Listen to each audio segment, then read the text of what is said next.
Hi, everybody. Thanks so much for joining us this evening. I wanted to talk about a topic tonight that I think is really important and one that Lauren and I have been wrestling with now for as long as this crisis has been around, which is how do we talk to our kids about it? They know that something is different. They know that life has changed, and ours are young, 2 and 4. But the 4-year-old Ellie certainly knows that something is off. And we wrestle, Laura and I, a bit about how to engage her, how to explain things to her in a way that she will understand, and that is honest and recognizes the severity of this moment while also not trying to scare her. And so, really thrilled tonight to have a friend, Julie Mumford, who is a licensed independent clinical social worker and an elementary school counselor who specializes on talking about major issues and traumatic issues and issues like this with kids. And she's going to join us tonight and give us some advice and I think have a pretty honest conversation about what she's seeing out there from some of her patients and her clients and their families, and to try to give us a bit of guidance about how we can navigate our own way through this. So, Julie, thanks so much for joining us, and here she is. Julie, thank you so much for joining us. Let's start with just kind of the obvious thing, at least that's come out to me, right? As a parent of 2 very young children going through this, your day is kind of hectic trying to juggle all of the myriad things that parents have to do. But then you get the question from our daughter, who's only 4, but why can't I go see my friends?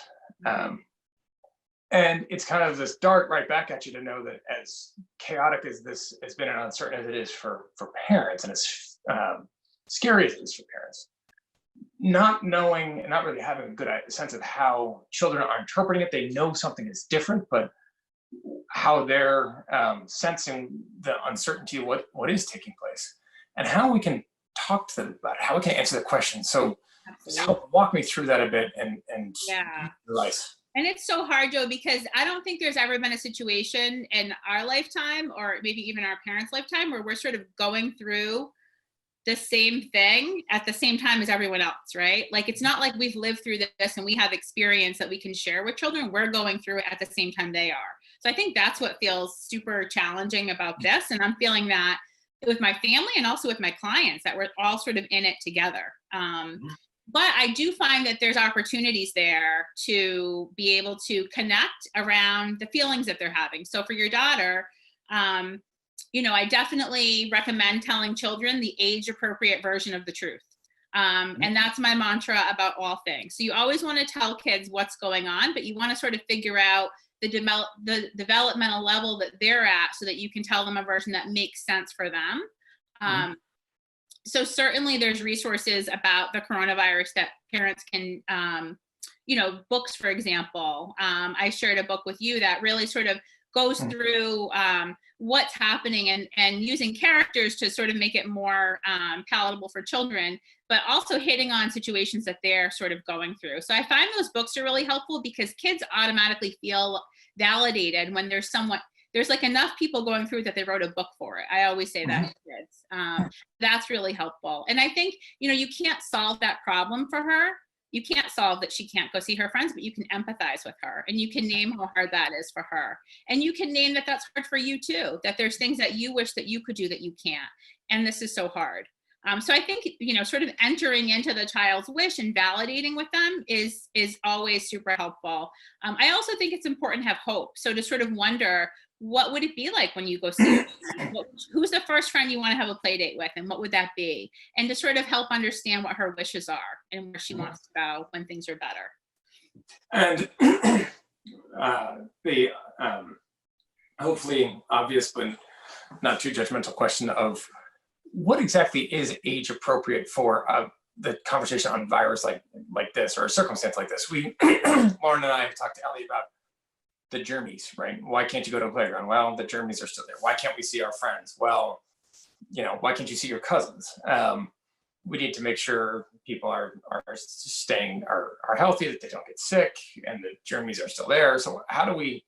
And she's 4. It's tricky too, because you don't want to confuse them with other germs, right? Like, there's always germs, and we always have to wash our hands because there's germs that exist in the world, but this is a really special sort of germ that's called the virus. And so I think really getting specific, and kids will kind of tune out what's maybe too much information or what's not relevant, but they hold on to what feels meaningful for them. So I recommend getting real specific. I actually was doing that with my clients and then realized that I hadn't done that with my older son.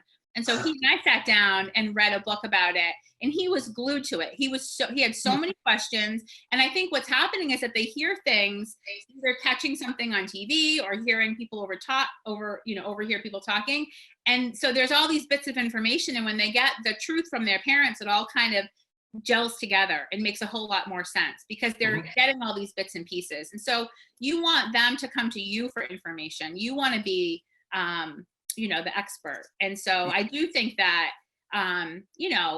getting specific, I think, with really little, I have a 2-year-old and it's really hard to explain to him, and that's something I'm struggling with. But I think as kids get older, you can definitely add more details and more of what's actually happening. I was going to say, if your 2-year-old boy can understand this, you're light years ahead of my 2. No, but actually, I think that's even more challenging because he seems confused. He keeps asking when he's going to go back to daycare, and yeah, I think he really likes being at home. And so it's, we're seeing more sort of mood fluctuations, and I think that's something for parents to look out for also. If their child is having, if they're irritable or cranky or just sort of not themselves, to look for what might the cause of that be, and that's a chance to talk about. A lot of people are having a hard time right now, and to sort of normalize that it's okay to be cranky or to not want to do something, not to excuse it, right? But it sort of gives them the context to understand it's normal to feel irritable. It's normal to wish that you could see your friends and you're sad right now. So it's all sort of, it's like a container for them. Just one other thing that you want to give them information, but you also want to reassure them that the grown-ups are in charge, and that they're part of the solution. So I think for young kids to understand that they are being heroes by staying home and not spreading the virus helps them feel empowered, and that there's something important that they're contributing, and that this is how your parents may be contributing, or people in your community. And a lot of parents are going through us, again, given the age, a little bit less so, but a lot, and I hear a lot about this. The frustration from parents on digital learning, right? And so one, the inequities to it, whether you've got access to broadband, a computer, a laptop, whatever else, right? So the fear of the exacerbation of an achievement gap. But then two, I think a much greater appreciation for just how gifted teachers are, right? Where all of a sudden it's on mom and dad to start lesson planning through a digital interface, and that's not easy. In addition to, again, some of the disparities here, if your parents' native language is not English.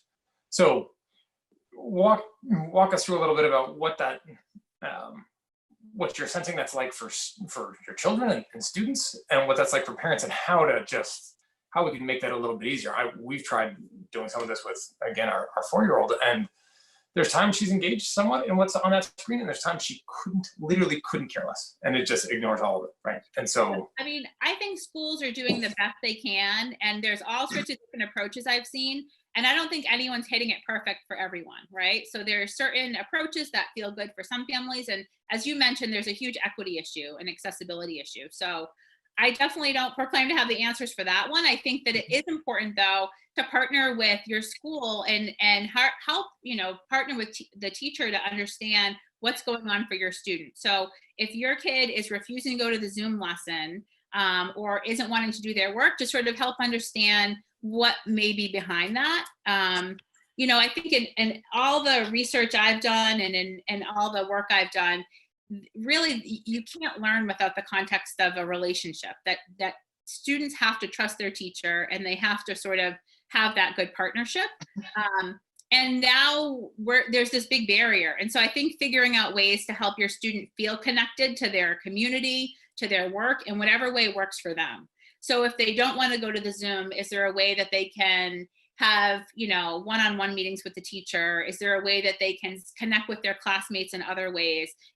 Can they do reading? Like, are there just, I would sort of pick and choose what works, and understand that there's going to be a lag for pretty much everyone, right, when they return to school in the fall. Mhm. And that truly, this is a time of national trauma. I mean, I consider ourselves to be a privileged family. We're both working and, have our income coming in. And yet I spend a lot of time thinking about how we're going to get food in our house. So, the same is true for everyone, where we're really focused on our basic needs in ways that is Mhm. not typical for our country. Mhm. And so I think that when your brain is functioning at that level where you're focused on basic needs, it's hard to jump up and do academic learning, right? Mhm. And so I think for all of us to just be patient, that um, not everyone's going to be able to continue that full academic workload. And parents have to find out what their sweet spot is. There are a lot of parents I hear from who are really pushing high rigor. And then there are parents who are saying do nothing. And I think people have to sort of find what works for them. And also just understand that it's not going to be the same. Not everything's going to get done. It's not going to be perfect. And you really have to preserve your relationship with your child. And so I think figuring out how to do all that, it's unique for each family. But I think really to just be gentle on ourselves, that it's not going to all get done. There's absolutely no way, especially, everyone has their unique circumstances, but I think what's being asked of parents right now is impossible. So I think I think an acceptance of that Yeah. is really important. Yeah. No, and that's helpful. And I think the empathy there is so critical. And I think, I've heard this from a lot of folks um, on the professional side of things, just not being in an office or around colleagues or in a system where it's necessarily designed to be as productive. Exactly. Your work-life balance, or that your workday is not being as efficient as it might otherwise be. There's a And constant distraction. Like I notice when I'm working that I'm always thinking about my children because they're there and they may need me, but I'm not with them. And I've never experienced anything like that. And it's really hard. And I think it's okay to name it. And I've named it I've named it in my workplace. And I think that is one nice thing, is that there's an acceptance that we're all sort of 100%, right? There's somebody that has to do, still in the midst of being stuck in your attic, a number of public facing events, whether it's a broadcast like this one, an interview I'm about to go do in a second. And when we had to set up this makeshift office up here, one that is deliberately pointing against the wall so that if you have two little visitors that happen to pay a visit on some sort of broadcast here, I get at least get some semblance of warning. But it's the flip side to it, Julie. For me, I've never been home this long with them before in my entire life. Right? I've been in office as long as they've been alive, and I've never been home. It's the longest I've gone without getting on an airplane in 9 years. And so there's interesting consequences of this, and to be home with them is an extraordinary privilege, without question. It does. I mean, they were screaming a moment ago. You might have heard it, but they also know I'm here, and that tension, just as you indicated, is also harder, because it'd be one thing even if I wasn't on an airplane. If I was out of the house, they knew I wasn't here. Now it's almost harder to try to answer to them, hey, why are you upstairs, but I can't see you? Well, you don't have the same boundary that you normally do, right? And so it's possible that you can see them, and that's hard for them to make sense of. Yeah. Okay. As we hopefully in the days and weeks ahead, we do start to come out of this, what should we be on the lookout for from our children as we adapt to a new normal? Because the old normal obviously is not going to be something we're going to be in for a long time to come. So what should we be on the lookout for here? Well, similar to what I said before, I would always look for the meaning behind behavior. So, if there's a child who's irritable or aggressive or, just sort of not acting themselves, or they're their worst self, that's an indication that they may need some support and some check-in. I think, I would be curious with kids. What I've noticed is that if you ask them flat out, like, how are you doing? A lot of kids just say fine. Are you worried about anything? No.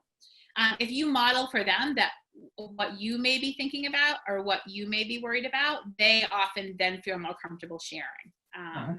So you really want to set the tone that it's okay to be cautious, that there are a lot of kids who love this, who don't want to go back to, sort of the real world. And so helping find space for that too. I think everyone sort of has their own unique circumstance, but I really think that being able to talk about things and, for younger kids, play with them, see what's in their play, see if there's themes in their play or things that they're showing you in their play that you may be curious about. So those are some tips that I would always, keep in mind. And as we wrap up here, what's your kind of 2 biggest pieces of advice for parents that are trying to navigate their way through this and thinking that they are, I think probably like me, epically failing at it every day?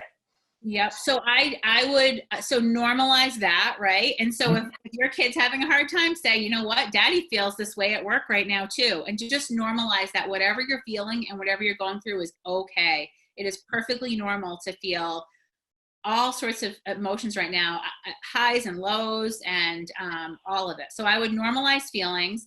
And I also would find, we talk a lot about self-care, but like, what does self-care look like? And so what does that look like for every person in your family? And that may be exercise or cooking together or whatever that is, and finding space to do that.